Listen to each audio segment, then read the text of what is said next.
When I say top tier decks, S tier decks, and great decks, Zoroark isn't a deck that comes to mind immediately. It is a good deck, however, it has never had the same amount of success as something like Dragapult, or Gardevoir, or even Charizard itself. It has one regional, but other than that, it hasn't done too much, right? The deck has been around, and when it's piloted by great players, sure, it can do great things. Like, we can take, for example, Piper Lapine. Piper Lapine has been playing this deck for a while, and she's been doing very well with it. Same as like the Fernandez brothers, actually. Not just Vinicius or just Gabriel, it's the Fernandez brothers. So, the deck has been pretty good, right? It's definitely put up some results, but the thing is, it just struggles in power, right? Its maximum damage output by itself is 170 damage thanks to Reshiram, Virtuous Flame, and that number just does not cut it in a meta where Pokemon have up to 380 HP, right? You're not even two-shotting those Pokemon. And the best decks in the game have around 320 HP, right? Dragapult has 320. Sure, Gardevoir. The only reason this deck is actually good is because of Gardevoir, right? You are hitting Gardevoir for weakness, means you're one-shotting Gardevoir, so you don't have to hit that much damage anyway. But that's like the one nice thing of this deck. It beats Gardevoir. The thing is, it struggles very heavily with basically any beatdown deck. Ceruledge it can struggle with. Goldengo it struggles with. Raging Bolt is its arguable worst matchup.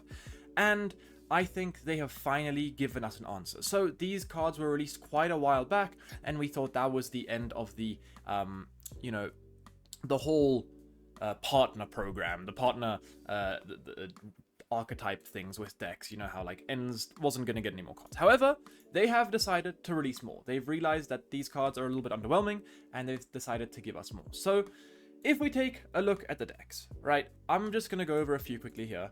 Which the deck struggles to hit the numbers, right? Dragapult, it struggles with a little bit, but obviously the powerful Rage can help with that. However, it does struggle to hit against Mega Absol Box due to, like, let's say 300 HP. Ceruledge, around 270 HP. Goldengo, 270 HP. Raging Bolt, 240 HP. It struggles with some of these things, right? Including, let's say, something like Terror Box, because all those Pokemon do have a bit of a higher amount of HP. So that's a lot of decks, right? These three you don't need to hit very high numbers against, because you're kind of like, maybe Gardevoir in the future you'll have to hit high number against because of the Diancie. But right now it's, you know, if Grimmsnarl swings into you, you're going to one-shot it. If Dragapult swings into you, you're going to one-shot it. The rest of these are kind of like are kind of fine, right? Like Gardevoir Jellicent is a pretty easy matchup. Charizard Pidgeot can be a bit scary, but it's definitely manageable, and I think it'll be getting a lot more manageable with this inclusion over here. So this is Ends Zekrom. So, you know, obviously we were missing an Enza Zekrom because we had the Reshiram, but we didn't have a Zekrom. And we have, first of all, Shred, which is a nice little attack, 70 damage, and it's not affected by any effects on your opponent's Pokemon. And this is pretty cool because if you use the Mochi, you know, now you can start swinging upwards of, let's say, 120 damage, means you're two-shotting something like the Fighting Ogerpon, and you actually have a way around Fighting Ogerpon in your own deck now. You don't have to put other cards in like an Okidogi or whatever, right?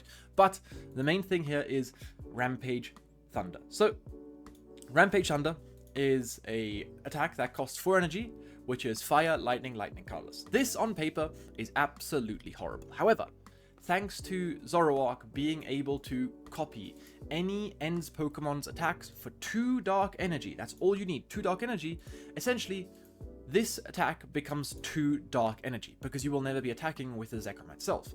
So we are able to do 250 damage for 2 energy. This is incredible. And sure, 250 on paper might not seem like the greatest number to hit. The only thing that really helps out with is the Raging Bolt matchup, right? Because that's like the 240 threshold.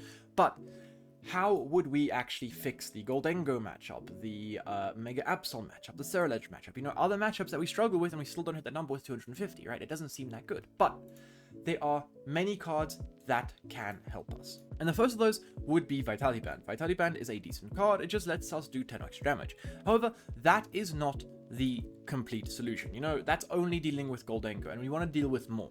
And that's where this card comes in.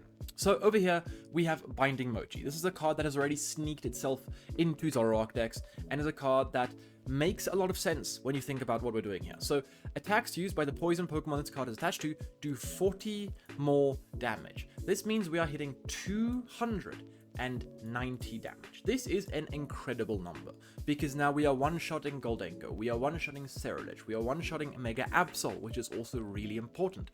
We are one-shotting basically any one-shotting any basic EX, apart from, what was that thing called? Mega Kangaskhan, right? And the thing is, with Mega Kangaskhan, we can provide our own damage using something like Monkey Dory. So now we can up these numbers. But let's say we want a clean KO on something like a Dragapult, right? And we don't really want to use a support of a turn like a Kieran or like a Black Belt's Training to swing upwards of 330, which we very much so can, right? We can swing for 330 with Black Belt's Training. But this is where this card comes in. So Gravity Mountain says all stage 2 Pokemon get minus 30 HP, meaning Dragapult will have 290 HP. Means Zoroark, with a Binding Mochi and Gravity Mountain in play, can now one-shot Dragapult. And this is honestly not that difficult when you take a look at what Zoroark looks like. Zoroark is drawing so many cards and seeing so many cards every single turn that you will be able to draw into these things. You'll be able to thin out your deck to a point where you need to one-shot Dragapult. You'll be able to do it on that turn, right? We can play Secret Box, which can find us an item, the Mochi, and the Stadium itself, right? And also a supporter for whatever else we need. And you might be thinking, all right, well, why does this one card help a lot? Because now we have already a good answer into Dragapult, and this just becomes even better. We have a good answer into Gardevoir, and it just becomes even better now they have Diancie. We have an answer to Ceruledge. Grimmsnarl Frostlass were never that much of a problem. Charizard Pidgeot might still be a little bit of a problem, but now we can one-shot their Pidgeot, and if we're playing Black Belt's Training, we can one-shot their Charizard, so it might be better. Absol Box was never that much of a problem, and it should be pretty fine, because we can still just one-shot them now. Goldengo is going to be fine, because we can one-shot them as well now, and we can still use things like Backdraft, right? We can still use things like Backdraft to help us in these matchups. It just means now Ceruledge and Goldengo and decks like that have more to worry about. Gardevoir Jellicent was probably our best matchup. Raging Bolt was our worst matchup, but now we can trade into it very, very favorably. We can even run something like a Moltres to help with trading more favorably into something like this, if this ever becomes a problem again. And then Terrabox is probably going to be still a bit of a questionable matchup, but it's still probably going to be fine, right? These are the matchups that have really, really helped us, right? Joltik Box as well. Joltik Box will help as well. We can use something like the Pecharunt and Yveltal. That is still a very, very strong combo to use in this deck, right? We're going to be having to depend on Pecharunt a little bit more. If you don't know what Pecharunt does, I'll show you now. So here is Pecharunt EX. Once during a turn, you may switch one of your benched dark Pokemon, except for any Pecharunt EX with your active Pokemon. If you do, the new Pokemon is now poisoned. So this is basically how we're going to be able to get our Pokemon poisoned to have access to that plus 40 damage of the Binding Mochi, which is super nice, right? It also means when we use Yveltal's clutch attack, it says during your opponent's next turn, that defending Pokemon can't retreat, and you do 20 damage. That's not the main part of the attack. Sure, it's great, the 20 damage. But the best thing is that since it's a dark type, you can use Pecharunt to swap it into the active, poison it, and then on the following turns, you can use your Monkey Dory. Every single turn, you're going to be getting 2 damage to move with that Monkey Dory wherever you want, right? So if you, let's say, buy 3 turns with this, you get an extra 60 damage that you can move wherever you want on the board, and now you can be swinging like 310 if you want with the Zoroark. You can be swinging 330 if you want, and also 350, right? And obviously, if we do play something like the Black Belt's Training, these numbers can go higher, right? This is not our max damage output. So this is definitely a card that, in my opinion, has fixed all of Zoroark's bad matchups. It is still possible to lose in these matchups, because it is possible for your opponent to just out-trade you 2-2-2, and if they are a little bit faster than you, it is still possible for that to happen. However, this is now a possibility, right?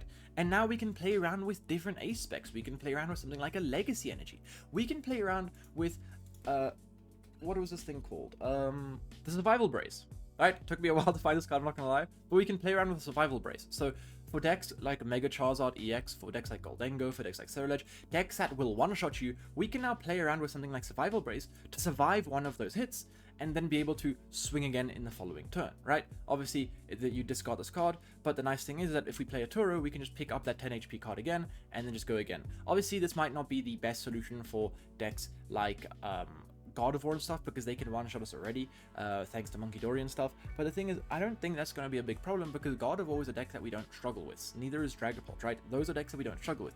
Decks that we do struggle with are these beatdown decks, and this can improve our matchup very, very much so, right? We can even try play something like a Max Belt. Obviously, Max Belt doesn't help us too much, but but it is something we can do. I'm just throwing like ideas into the wind, and looking at the ace specs, there are many things that we can do. Hero's Cape is still probably going to be a really good pick, but the thing is, I think Survival Brace might be even better than Hero's Cape right now, and I don't think we're going to be having to rely on Mega Absol like we have been doing so in the past. Obviously, Mega Absol has found its way into Zoroark decks, but I don't think we're going to have to rely on it as much as we have been doing beforehand. We can also play something like a Prime Catcher. Prime Catcher is another really great ace spec that is just good, right? So lots of options for this deck, and that's something that this deck loves to see. Options, right? We already know that this deck has many ways to be built. We have the Dominatine version, which is my favorite version right now. I think that is probably the best version to play the deck in the current moment, but I think obviously moving on in the future and Zekrom might be better. But the thing is, the identity of the deck won't change too much, right? It's still Zoroark, it's still going to be consistent, it's still going to be good, and it's still going to be, like, pretty strong now. It's going to be even stronger. It's going to be a much more well-respected deck, because the problem with this deck is that you just never hit high numbers.